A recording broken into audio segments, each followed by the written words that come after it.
सोने दो हम लोग को। ये गिबली आर्ट जो है ना, हमारा जीपीयू जो है वो उड़ा लेके जाएगा। आप इसको यूं ही इस्तेमाल किए जा रहे हैं, थोड़ा संभलिए, रुकिए और देखिए सच में इसकी जरूरत है क्या। तो प्राइवेसी कंसर्न है ही, दूसरा आता है क्या ये सच में आर्ट है क्या नहीं।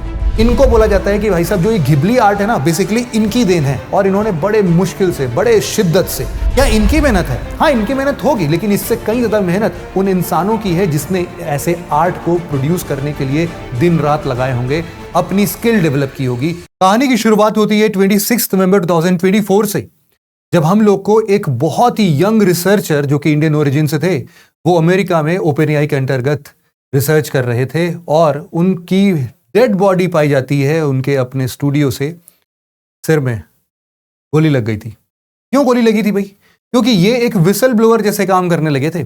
इन्होंने सीधे सीधे ओपन एआई का पर्चा चिट्ठा खोलने की बात की कि भैया जो ये लोग डेटा का इस्तेमाल कर रहे हैं ना, वो बेसिकली कॉपीराइटेड डेटा है जो कि किसी को पता ही नहीं है, लेकिन ये लोग चोरी छिपे इन सब का इस्तेमाल करके अपने चैट जीपीटी को ट्रेन करने की बात कर रहे हैं।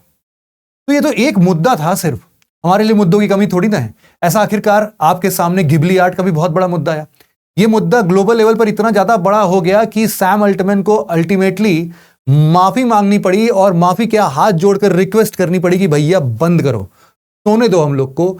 ये गिबली आर्ट जो है ना, हमारा जीपीयू जो है वो उड़ा लेके जाएगा। तो बेसिकली हम लोग आज के इस वीडियो में हम लोग 3 मुद्दों पर बात करेंगे। सबसे पहला है हमारे सामने एक प्रिवेसी कंसर्न, कि यहां पर जितने भी हम लोग इमेजेस, ना सिर्फ हम ऐसे इमेजेस को प्रोड्यूस कर रहे हैं, बल्कि कई बार हम अपने पर्सनल डेटा को भी लोगों के सामने लेके आ रहे हैं। तो आखिरकार ये डेटा सच में सेफ है? हम अपने फैमिली मेंबर्स, हम अपने चाहने वालों की फोटोज यहां पर अपडेट कर रहे हैं, इसका क्या अल्टीमेट मुद्दा होगा? दूसरा पॉइंट जो आज हम डिस्कस करेंगे वो है एथिकल डायलेमा पर, कि क्या ये गिबली आर्ट एक्चुअल में एक आर्ट है? इसके लिए कुछ हम लोग अच्छे ओपिनियंस देखेंगे। और तीसरा, इसका टेक्निकल पर्सपेक्टिव भी समझेंगे। जब सैम अल्टमैन हाथ जोड़कर बोल रहे हैं कि भैया जीपीयू जल जाएगा, बर्न हो जाएगा, तो आखिरकार उनका जीपीयू से क्या मतलब है? और फाइनली हम लोग एक बहुत ही शानदार क्वेश्चंस आपके लिए होमवर्क में देंगे, जिसको कि आपको सॉल्व करके नीचे कमेंट सेक्शन में बताना है। तो चलिए फिर डिस्कशन की शुरुआत करते हैं। सबसे पहला पार्ट जो है वो है इसके प्राइवेसी से रिलेटेड। हम लोग अपने अपने फैमिली मेंबर सबकी फोटोज डाल रहे हैं, लेकिन आखिरकार इसका अल्टीमेट अंजाम क्या होगा? इसके लिए मैं आपको कुछ एग्जांपल्स देना चाहता हूं। जैसे कि यहां पर आप देखना, एक कंपनी थी जिसने ना बेसिकली बायोमेट्रिक्स का एक जत्था बनाया। इसने क्या किया? इसने मिलियंस ऑफ लोगों के फेशियल रिकॉग्निशंस के बेसिस पर डेटा इकट्ठा किया और उससे millions and millions of dollars बनाए। क्यों भाई? इन्होंने किया क्या? कुछ नहीं, जो भी फेशियल रिकॉग्निशन से आप लोग, आपके नाम के आगे जो फोटोज लिखे होते हैं ना, सिर्फ वही डेटा इन्होंने मिलियंस ऑफ यूजर्स का बनाया और उसको बेच दिया। अब फर्म जो है इस तरीके से कई बार इसको पब्लिकली बेचा करती है और कई बार बिसाइड या फिर इनसाइड द टेबल हम लोग बोलते हैं इसको, कि हम लोग टेबल के नीचे क्या डील हो जाती है हमें पता भी नहीं चलता है। और इसीलिए यहां पर ऐसे डेटा का इस्तेमाल कहां पर? डार्क नेट पर हो रहा है, डार्क वेब पर हो रहा है। आपकी फैमिली पर थ्रेट पोज करने के लिए हर एक दिन, हर एक महीने के बाद आप लोग देखते होंगे कि एक नया स्कैम मार्केट में आ जाता है। अभी तो वॉइस का आया है, आगे चल के वीडियो का भी आ सकता है कि मैंने आपके बच्चों को किडनैप कर लिया, आपके पेरेंट्स यहां पर खतरे में मेरे पास में, आपको इतने पैसे ट्रांसफर करने पड़ेंगे एंड गॉड नोज व्हाट।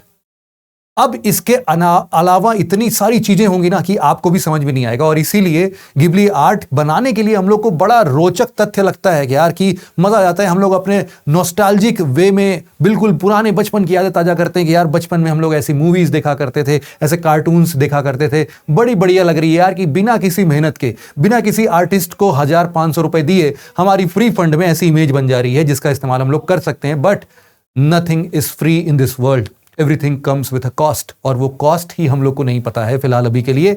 आपकी प्राइवेसी सबसे बड़ी कॉस्ट यहां पर हो सकती है। यहां पर आप देखो और भी कंपनी, और भी ऐसे बहुत सारे हैं। एक लॉ सूट ने क्लेम किया कि एफएलओ हेल्थ ऐप है जिसने कि फेसबुक का बहुत सारा डेटा ऐसा लिया और उससे बहुत सारे एक्शंस लेने की बात हो रही है। इसमें क्या कर रहे हैं कि जितने भी लोग ऐसे हेल्थ ऐप का इस्तेमाल करते हैं, उनके डेटा को जाने अनजाने में जो भी डेटा उनके पास आती है वो उसको शेयर करना स्टार्ट कर देते हैं। सिर्फ इतना ही नहीं, तो एप्पल ने भी ऐसा कई बार किया है। इसके अलावा आप देख सकते हो 23andMe नाम से एक डीएनए डेटा की कंपनी थी जो कि ऑनलाइन रजिस्ट्रेशन के तौर पर आपसे कुछ रोचक सवाल पूछा करती थी आपके बारे में बताने के लिए। तो लोगों ने बड़े बड़े बढ़िया से इसके सारे आंसर्स का रिप्लाई करना स्टार्ट कर दिया और फिर इसने खुले आम मिलियंस ऑफ डॉलर्स का ट्रेड किया, जिसमें कि आपके सारे डेटा को जो भी इसने क्रिएट किया था, आप सिंपली समझ लो कि आप इससे अपना डीएनए बेच रहे थे और उस डीएनए से कितने सारी कंपनीज भूखे प्यासे पड़े हैं आपको भी नहीं अंदाजा है। और same goes with our facial recognitions, our face tools, our faces, हमारे फेशियल डेटा, ये सारी चीजें हमारे लिए बहुत ज्यादा इंपॉर्टेंट है और हमारी प्राइवेसी का कंसर्न बनती है। आप इसको यूं ही इस्तेमाल किए जा रहे हैं, तो जरा थोड़ा संभलिए, रुकिए और देखिए सच में इसकी जरूरत है क्या, और फिर उसके बाद इसको आगे प्रोसीड करिए। फिलहाल के लिए आप टेलीग्राम चैनल को ज्वाइन कर सकते हो। जब तक मुझे भी बहुत ज़्यादा अंदाजा नहीं था इस चीज़ का, तो मैं भी इसका इस्तेमाल, वैसे तो मैंने नहीं किया है।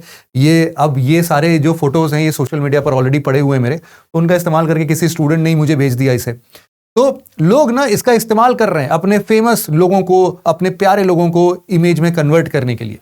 यहां पर आप देखो कि ये जो घिबली आज के टाइम पर फेमस है ना, ये सिर्फ घिबली ही नहीं है एकमात्र, ये तो सिर्फ एक स्टूडियो है जिसके बारे में अभी फेमस हो गए। लेकिन आप लोग को कई बार कई सारे एनिमेशन चैनल्स का पता चलता होगा, एनिमेशन स्टूडियोज का पता चलता होगा। फिलहाल घिबली क्या है? घिबली एक प्रकार का स्टूडियो है जो कि कई सारे फेमस कार्टून्स को प्रोड्यूस करता है, कई सारे एनिमेशन मूवीज और कार्टून्स के जो सीरीज आते हैं उनको प्रोड्यूस करता है। पिक्सर की बात आपने डेफिनेटली देखी ही होगी, है ना। डेस्पिकेबल मी वाला इल्यूमिनेशन एंटरटेनमेंट की बात की ही होगी आपने। वॉल्ट डिज्नी के पता नहीं कितने देखे होंगे आप। डोरेमोन को कैसे भूल सकते हो? ये फुजियो स्टूडियो का है। और सिमिलरली ड्रीम वर्क्स के बहुत सारे, सोनी पिक्चर्स एनिमेशन के बहुत सारे, आप सब लोगों ने इन सभी एनिमेशन के बहुत सारे मूवीज कार्टून्स देखे होंगे। आज जो फेमस हुआ है वो सिर्फ घिबली है। इसके अलावा आप लोग पिक्सार आर्ट के लिए भी कई बार आप लोग यहां पर अगर रिक्वेस्ट करते हैं तो पिक्सार आर्ट भी डेवलप होता है। मैंने इसी टेलीग्राम चैनल पर ही मैंने उसको सिंपली बोला कि मैंने उसको अपना एक ऐसे ही जो वेब पर ऑलरेडी अपडेटेड इमेज था उसको मैंने अपडेट करके बोला कि भैया मुझे बच्चों को अपने ईद विश करना है, और अपने टेलीग्राम चैनल पर मैंने डाल दिया कि मुझे एक ऐसा इमेज जनरेट करके दो जो कि मुझे अपने बच्चों के साथ दिखाए। एज ए टीचर बस मुझे इस्तेमाल करना, मेरी इमेज को इस्तेमाल करना। और उसके बाद उसने बहुत ही प्यारा इमेज जनरेट करके दिया। तो आजकल के टाइम पर ये सारी चीजें इतनी ईजी हो गई हैं कि हम लोग को रियलाइज नहीं हो रहा है। लेकिन आपको भाई साहब अगर ये नहीं बनता है तो रोना नहीं चाहिए। रोने के अलावा यहां पर आपका जो मेजर प्रॉब्लम यहां पर देखने को मिल रहा है घिबली एनिमेशन का, कि दूसरा पड़ाव जो हमारा आता है, एक तो प्राइवेसी कंसर्न है ही, दूसरा आता है कि क्या ये सच में आर्ट है क्या नहीं। आर्ट है क्योंकि देखो ये सारी चीजें किसी न किसी डेटा पर ट्रेंड हुई। जो ये चैट जीपीटी है बच्चों, वो क्या है? लार्ज लैंग्वेज मॉडल है। लार्ज लैंग्वेज मॉडल को हम लोग कितनी बार डिस्कस कर चुके हैं कि इसको एक ह्यूज सेट ऑफ डेटा दिया जाता है, उसी डेटा के बेसिस पर ये अपने आप को ट्रेन करता है और ट्रेनिंग करने के बाद ये आपको डिजायर्ड आउटपुट दे सकता है। इसी के बेसिस पर आखिरकार इन सब के रचयिता जो हैं, जिनको हम लोग बहुत ध्यान से देखते हैं, वो यहां पर हम लोग देख सकते हैं इनको। ये हैं आपके हायाओ मियाजाकी। इनको बोला जाता है कि भाई साहब जो ये घिबली आर्ट है ना, बेसिकली इनकी देन है। और इन्होंने बड़े मुश्किल से, बड़े शिद्दत से इस पूरे आर्ट को पता नहीं कितने सालों में इसको मास्टर किया होगा, और उसको आज के टाइम पर हम लोग फ्री ऑफ कॉस्ट इतने इजीली देख रहे हैं। तो यहां पर ना कई सारे ऐसे एथिकल डायलेमास आते हैं कि लीगल और एथिकल इश्यूज के अलावा they are more fundamental questions. What do we lose when we replace human artistry with instant machine generated imitation? क्या ये जॉब लॉसेस का मुद्दा नहीं बनता है? इंडिया जैसी कंट्री जहां पर लोगों के लिए काम नहीं मिलता है, लोगों को रोजगार नहीं मिलता है, एम्प्लॉयमेंट अपॉर्चुनिटीज नहीं मिलती है, लोग खाली बैठे हैं, हम लोग इस चीज को अफोर्ड कर सकते हैं क्या कि हम किसी आर्टिस्ट का भी पैसा ले लेते हैं, उससे भी फ्री में काम करा लेते हैं? तो वही मुद्दा है कि आखिरकार ये आपके लिए एक एथिकल डायलेमा है। और एक एथिकल डायलेमा ये भी है कि AI generated images don't appear out of thin air. ये भाई साहब बहुत सारे काउंटलेस आर्टिस्ट की मेहनत पर बना है। जैसे कि अभी हम लोग यहां पर एग्जाम्पल के तौर पर अभी मियाजाकी का नाम भी ले रहे थे, तो बेसिकली इनकी मेहनत पर एक्चुअल में अब हम लोग क्या कर रहे हैं, या फिर हम लोग भी क्या, ऐसी बड़ी बड़ी कंपनीज हैं जो कि आपको एक ट्रेंड के बेसिस पर खूब सारे पैसे बना रही है। शुरुआत में बोला फ्री है, जब पूरा विश्व यूज करने लगी तो फिर बोला नहीं रेस्ट्रिक्टेड करते हैं, 3 ही देंगे। सैम अल्टमन ने 3 रेस्ट्रिक्ट कर दिया, 24 आवर्स में 3 ही बना सकते हैं। और फिर अगर चाहिए तो भाई हमारा पेड वर्जन ले लो। अब तो भाई साहब 1 कर दिया है। अब एक इमेज जनरेट पूरे दिन भर में अगर कर दोगे, उसके बाद अगर आप चाहोगे तो 24 आवर्स, नहीं तो पेड वर्जन लो। तो दे आर फोर्सिंग आवरसेल्फ कि भाई हम लोग को ये ना, हम लोग को पुश करने के नहीं हमारा पेड वर्क ले लो, पेड वर्क ले लो। But how are these built? क्या इनकी मेहनत है? हाँ, इनकी मेहनत होगी, लेकिन इससे कई ज्यादा मेहनत उन इंसानों की है जिसने ऐसे आर्ट को प्रोड्यूस करने के लिए दिन रात लगाए होंगे, अपनी स्किल डेवलप की होगी। ऐसे स्किल पर एक बड़ा क्वेश्चन मार्क लगता है।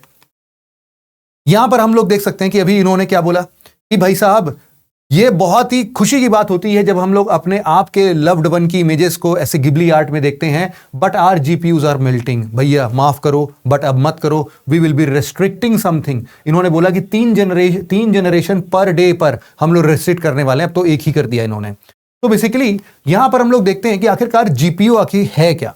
जीपीयू एक ग्राफिक्स प्रोसेसिंग यूनिट है। आप इसको ऐसे समझ सकते हो जैसे सीपीयू और जीपीयू का मतलब मैं आपको समझाता हूं। सीपीयू और जीपीयू में क्या बेसिक अंतर है? CPU is like a person with a single mind. जैसे कि हम सब लोग होते हैं ना, हम लोग बहुत मुश्किल से मल्टीटास्किंग कर पाते हैं, या फिर जिसकी में बहुत ज्यादा आदत होती है।